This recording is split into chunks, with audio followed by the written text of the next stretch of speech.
You're listening to Radio Kidnappers, the voice of Hawke's Bay. This is a program called The Wonderful World of Wardini Books. Yes, it is indeed. It's my pleasure, as always, to have in the studio the wonderful Lou from Wardini Books in Havelock North. We've just been having a bit of a whinge before we came to where about people who won't get vaccinated. We were, weren't we? Yeah, I came up with a good slogan yesterday, and someone said, "Oh, you shouldn't really say that on there," but I did anyway.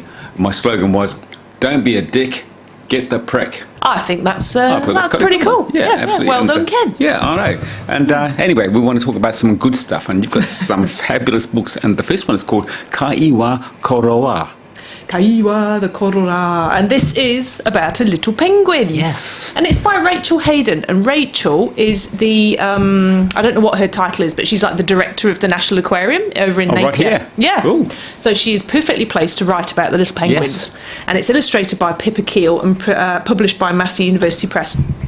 And it's beautiful. So it is all about the National Aquarium's penguins. And little Kaewa is hit by a big wave and it dumps her onto the side of the floor, on the sea floor. And then when she wakes up, she's been rescued and she's been taken. She doesn't really know what's going on, but they're saying, like, it's okay, little penguin, that flipper's a bit sore, we're going to put you in here and we're going to look after you.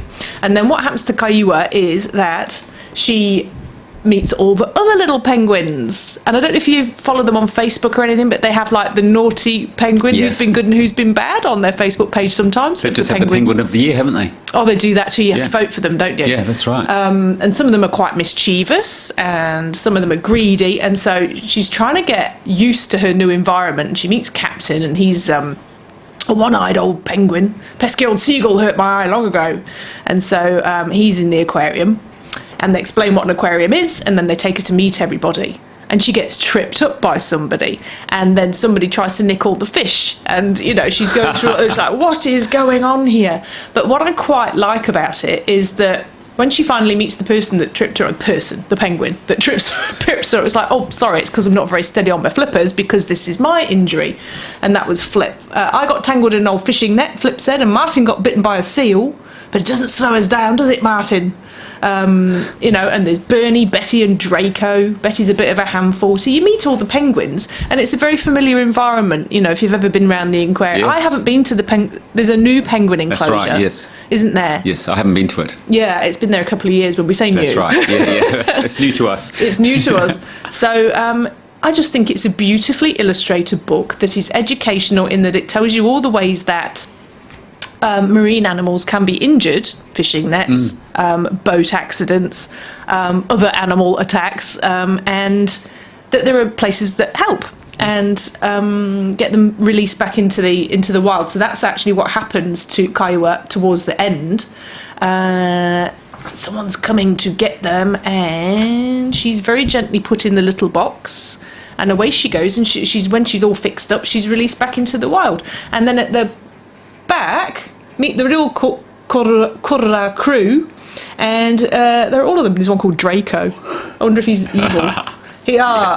She had a head injury when she was hit by a car. Mr. Mac was an abandoned chick. Oh no. Oh, I wonder when they get released, they think, oh, I want to stay there. I wonder if they do get institutionalised. Yeah, that's right. It's like in lockdown when nobody wanted to come out of it. Yeah, some people are actually happy to stay locked up. Can you believe that? Yeah. So anyway, isn't that lovely? It is, and it's great to have a book about somewhere local. So that'll be sold all over New Zealand, and I can imagine many copies will go overseas as presents. And kind of homegrown. So a beautiful book. Well done, Rachel. Yeah. And the sun is a star. Yes, it is. This is quite local in some ways as well. This is also Massey University Press. This is Dick Frizzell. Yes. So, beloved New Zealand artist. Yep, the Sun is a Star, A Voyage Through the Universe. And now what Dick has done here is he's collaborated with many, many artists. And I'll tell you the local ones in a minute. But it starts with, no diagrams? And Dick explains how all scientific diagrams have confused him, bamboozled him. I love this. I've decided after a lifetime of looking at them that science diagrams set off instant alarm bells in the mind of the average reader, like, uh-oh, I'm about to be hornswoggled. That's right. Isn't that an amazing word? Hornswoggled. And so we go through Dick's explanation of the science behind the universe, and we have artists interpretations Yes. of these things. So this one, the sun is a star. You know, it explains that the sun is a star. That's quite mind-boggling. It's it is. massive and it's very far away, but it's a star and Yes. it's a big ball of fire. And there's Dick's Maui Captures the Sun from 2000, and then this beautiful one, Susan Edger's Mandala Sun. It's hotter than toast, and then you actually get that for a start. The surface of the sun is an impressive 5,600 degrees Celsius. Just slightly hotter than toast. Slightly hotter. 300 times hotter than that. Hang on. And a supernova is 300 times hotter than that. Wow. At 1 billion degrees Celsius. Crikey, that'll be a hot one. So we have science and art in a collision of awesomeness. And artists that we will know and love locally. I'll just go through it. Well, Dick Frizzell, he's a visitor to Hawke's Bay quite a lot. Joe Blogg, Richard Boyd Dunlop, who has his gallery over in Napier on Hastings Street, just down from Wardini Books. Fane Floors, who died earlier this that's year, right, yes. who's a lovely, lovely man. Carl Maughan's in it. But then where are the other? I'm sure there was Martin Popperwell. He's a Napier person. And then I'm probably going to end up missing somebody. But, you know, just flicking through and you go, ooh, I've met them. That's right, yeah. That's cool. I love local. It's great, isn't it? So the sun never sets. Light feed. Where does all the sun's energy go to when it gets here? So I think, and that's Martin Popperwell's one. They're cool, and you could actually Sun study. cut them out of the book and frame them up. Ooh. You could. You could. I think I'd need 2 copies of the book then, so Yes, I had you an would. intact one and a ruined one. That's right. But isn't that cool? So I think that's for everybody. It's for art lovers, because you've got a collection of amazing art. It's for children to learn about, well, children and me and you, to learn, to learn history and culture. facts about the universe. I love it. I Just think a it's different way of amazing. doing something. What a cracking job. Dick, Yeah. well done. Thank you very much for that. So who's that going to appeal to? Well, yeah, I think it's going to be a Me and brilliant you. Christmas present And everyone else. for families, eh? You know, Yeah. when you open that present on Christmas Day that the whole family gets involved in, and then you can start those conversations, and 5-year-olds could go, Mum, did you know? A great coffee table book. Yeah, just leave it lying around. No one will ever be bored, will they? Absolutely. And the next title, you've never bought one with a truer title. Everyone in this room, not just this room, their rooms as well, everyone in this room will someday be dead. I know. Isn't that the best? That I bought this book That's just depressing. because I loved the title Yeah. and I loved the cover as well. And it's a novel by Emily Austin, and there's a gorgeous shout out on the front saying, introducing the bumbling, anxious, helplessly kind-hearted heroine we all need right now. Yes, we do. So, now, Gilda has quite a complicated life. Gilda is a very anxious person. She's one of those people that you would say, are you okay? When she does something a bit odd, and she'd go, yes, I'm fine. And she has massive panic attacks that she thinks are heart attacks, because I don't know if you've ever experienced a really awful panic attack. It has huge physical It manifestations. does. Makes you feel awful. Yeah. So Gilda thinks she's having heart attacks all the time, and she's constantly at the emergency department, and they just see her and roll their eyes like, here she is again. Yes. And she's not. And then when they say, they refer her to psychiatrists, the appointments never come through, so she's back at ED.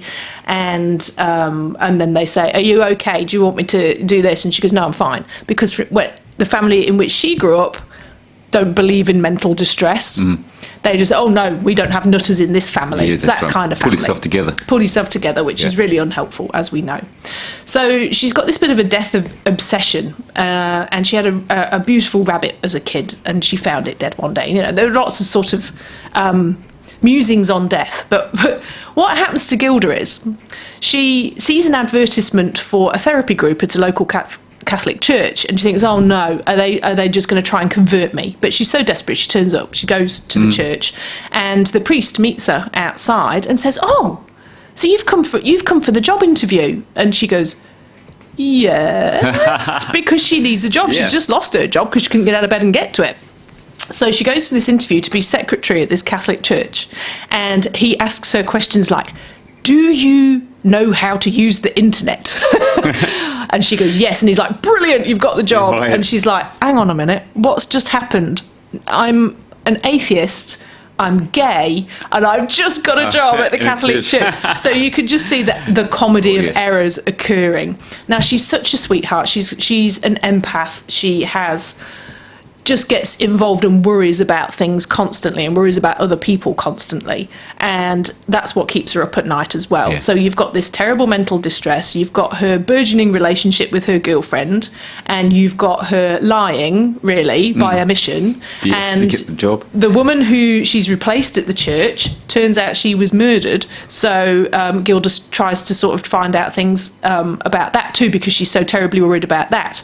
So there's so much going on in there, and some of it is absolutely hilarious, and some of it is just sweet, and you just want to wrap this poor girl and do her dishes for her. Easy to follow. Yeah, very, very Yeah. easy to follow. It's sort of got nice little chunks. If you see, like, there'll be a little paragraph of yes. something that she's thinking about, and then there's something that's actually happening and some dialogue. Yeah.